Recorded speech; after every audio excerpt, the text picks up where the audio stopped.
Well, Oscar season will be here before we know it, and we know we've got lots of movie buffs here, not just really all over our station, honestly. You yourself are one. Love watching movies, and especially now that Oscar season is really here, we need to talk about what's going on, and to do that, we have to introduce our guest today. That's right. Rob Rector is joining us on the CoastLife couch. We can't talk movies without you. Thank you. I can only talk about movies, so that's a good thing. It's a win-win. So First of all, that's not true.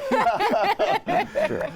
Rob, let's get right into it because Sure. I want to talk about this big Amelia Perez thing. They got a ton of nominations. They've tied the record in nominations, but there is a couple different controversies around it. What is the one that stands out to you? Yeah, there are several different controversies, and I think one of the ones I think that is probably the most glaring is that they set it in not necessarily a fictional area, but in the midst of a very recent, very current tragedy that's taking place in Mexico right now, and you have people there's hundreds of thousands of people who have died and some who are still missing from drug cartel violence, and setting it in there and making it a musical on top of it, you know, it just bit off a lot, I think more than it can chew, because it's taking on so many different issues, and it takes a very deft touch to be able to adequately convey all of that, and I don't know if it necessarily did that successfully, but apparently the Oscar voters did. Well, and it'll be interesting to see if we go from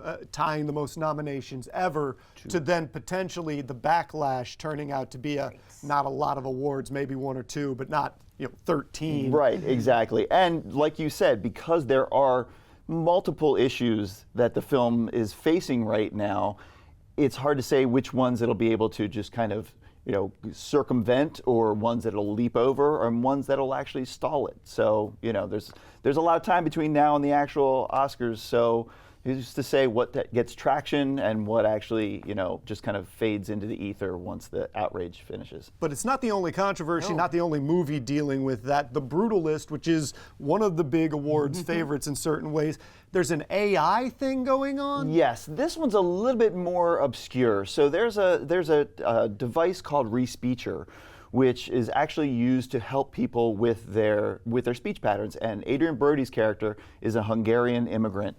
And there are certain affectations to when you speak Hungarian that are really difficult to nail down. So what Respeecher does is it just kind of will change a slight bit of an accent here and there, but there was no job loss as a part of this. I mean, it is his speech.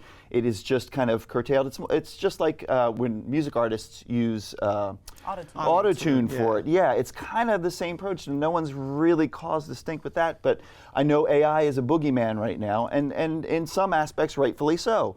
But I don't know if this one really has the traction to be full on, worthy of the ire that it's receiving online. Sure. Well, let's go to something more positive, because I could talk about controversies in this field all day long. Absolutely. But of all the different nominations, of all the movies, the performances that got nominated, which is your favorite? Which is the one you're really hoping, even if it doesn't look like it's leading necessarily, which is your one that you're like, I'd love to see that win? Let me guess.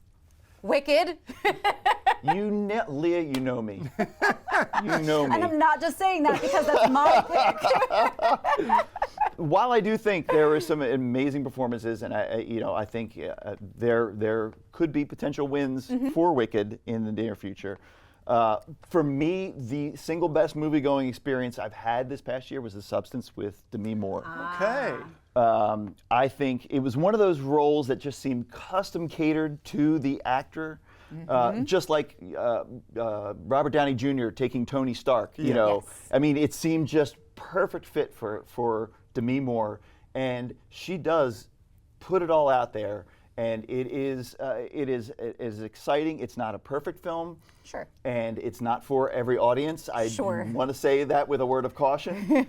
That said, it had so much to say. It had so much to say about addiction, about how Hollywood treats its female actors. It has to deal with motherhood and parenthood. So you could go into it reading it from several different interpretations and get an entirely different movie out of it. And for that that to me signifies like some of the best, the new, the innovative ways of telling stories. So I think the substance, and Demi Moore for Best Actress in there. All right, glad to hear. Well, I guess it's always a pleasure chatting with you, Rob, especially around the movie times and Oscars and all the award shows. We love to have you in here for, so I'm sure we'll be back with you once we actually hear the winners list. You're ready to talk. All right, that's coming up on CoastLife. We hope you're ready to talk some more theater. We're going to see what's going on at the Milton Theater down the street.